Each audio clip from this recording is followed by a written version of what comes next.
ولكن آن الوقت لأن تعرف هذه الجهة، هذه الجهة خصكم تعرفوها مزيان، لأن منطقة الرفق يبغوا يفهمونا بأنها منطقة رعي، منطقة ديال السرحة.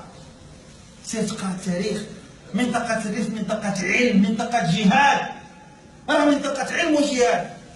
وهذا أمر الكثير من الناس يجهلون، حتى من الريف يجهلون هذا الأمر، يجهلون بأن قبائل الريف كانت قبائل علم ذو علماء كبار، قبائل جهاد كانت تجاهد. لا بد أن يعرف هذا الأمر هذا. قرأوا مثلا الكتاب ديال الفقيه سكيرج عياشي حينما كتب كتابا فيه سماه الظل الوريف في محاربة الريف. ذكر أن قبائل الريف 10 ديال القبائل، وهذه قد يعطيها على سبيل الإيجاز باش الناس يعرفوا شنو هي هذه القبيلة هذه، لأن ملي كتوقع الثورات في هذه المنطقة كيبغوا يضحكوا على الناس ديالها. أي شي واحد يجي يقول له سير حنا الأجداد ديالنا علماء، نحن لا نسلم أرضا ضحى عليها أجدادنا بدماء باش تلعب عليها أنت.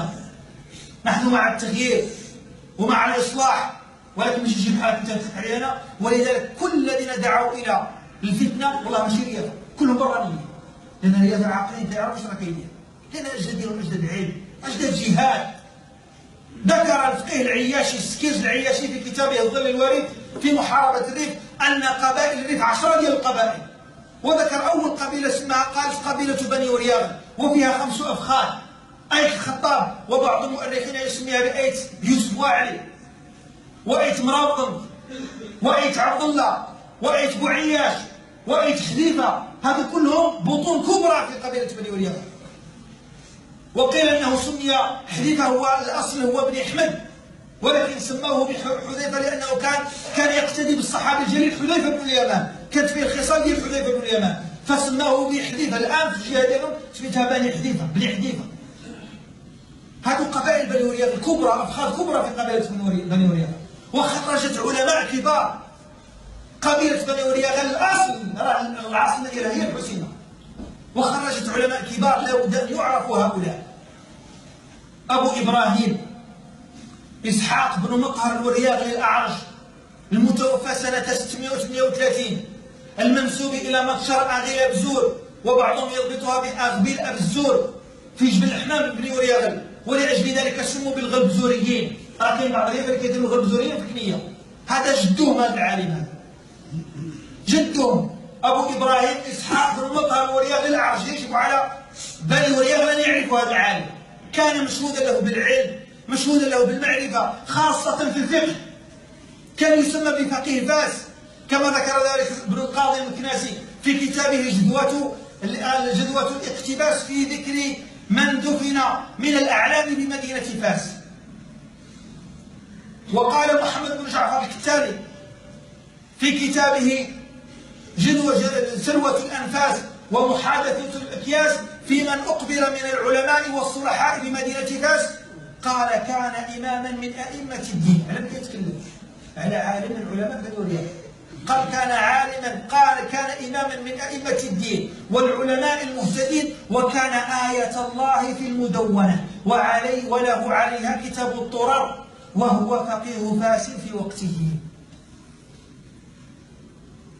العالم الآخر ابن الزهراء الورياغي، من يعرف ابن الزهراء الورياغي؟ ابن الزهراء الورياغي هذا من قبيلة بني ورياغ اللي خصهم يعرفوه، هذو العلماء خصهم يتعرفوا. ابن الزهراء الورياغي كان حيا سنة 710، وقيل مات سنة 725 للهجرة، فقيه محدث كما ذكر ذلك الزركري في الإعلام. قال فقيه من علماء المالكية من ريف أهل المغرب. له كتاب، شوف غير سميت الكتاب شحال 3 كيلومتر، تعرف السيد عالي. له كتاب اسمه الممهد الكبير الجامع لمعاني السنة والأخبار بما تضمنه موطأ مالك من الفقه والآثار وذكر الرواة البررة الأخيار، وكل ذلك على سبيل الإيجاز والاختصار، في 51 مجلد، جمع فيه ما بين الاستذكار والتمهيد من شروح الموطأ وغيرهما، وزاد عليه. وله كتاب السالك في ترتيب رواة الموطأ مالك. شكون هذا؟ ورياغ.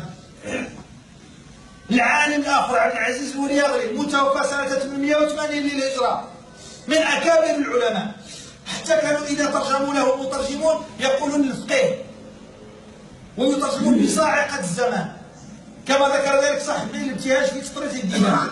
وهما قولان ووصفان يدلان على متانة الرجل في العلم. الفقيه وصاعقة الزمن. تعرف شو يقول لك صاعقة الزمن في العلم؟ يدل على قوة العلم والمتانة في العلم، على قوة والمتانة.